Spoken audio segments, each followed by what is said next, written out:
देश की अर्थव्यवस्था को 2025 तक $5 ट्रिलियन पर ले जाने का सपना कोरोना के कहर से मुश्किल हो गया है। डीबीएस बैंक की एक रिपोर्ट में कहा गया है कि भारत साल 2030 से पहले $5 ट्रिलियन इकोनॉमी नहीं बन सकता।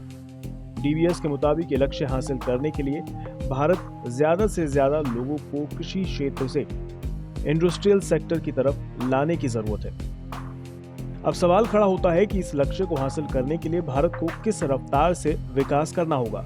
इसका जवाब डीबीएस के मुताबिक भारत की जीडीपी के सालाना 7% की दर से बढ़ने से ये लक्ष्य हासिल किया जा सकता है।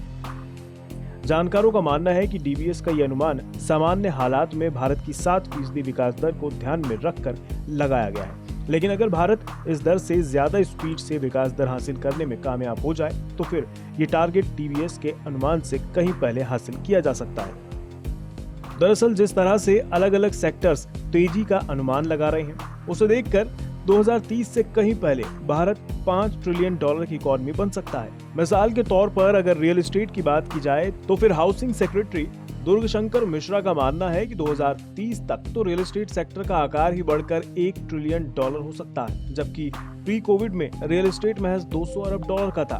वहीं इस सेक्टर में 2030 तक रोजगार भी 1 करोड़ बढ़कर 7 करोड़ होने की उम्मीद है।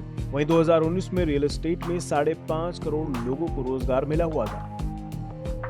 रियल एस्टेट पर इस भरोसे की वजह है कि इस सेक्टर में सीमेंट और स्टील समेत 270 उद्योग सीधे तौर पर निर्भर हैं।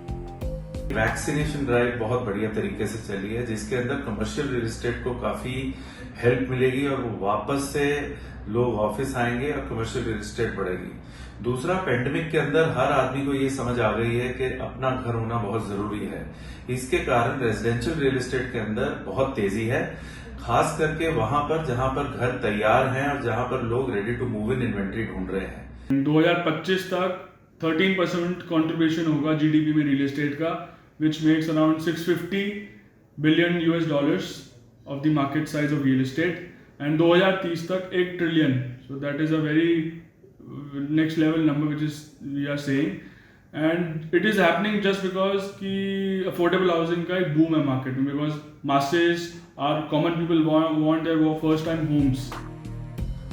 इसके साथ ही डीबीएस ने जिस तरह कृषि सेक्टर से लोगों को इंडस्ट्रियल सेक्टर में लाने का सुझाव दिया है, उससे भी रियल एस्टेट सेक्टर में तेजी आने का भरोसा है। माना जा रहा है कि अगले 30 साल में शहरों में 88 करोड़ लोग रहेंगे, जो मौजूदा 46 करोड़ के मुकाबले बेहद बड़ा आंकड़ा है। ये माइग्रेशन ही रियल एस्टेट सेक्टर की ग्रोथ में बड़ा रोल निभाने की वजह माना जा रहा है।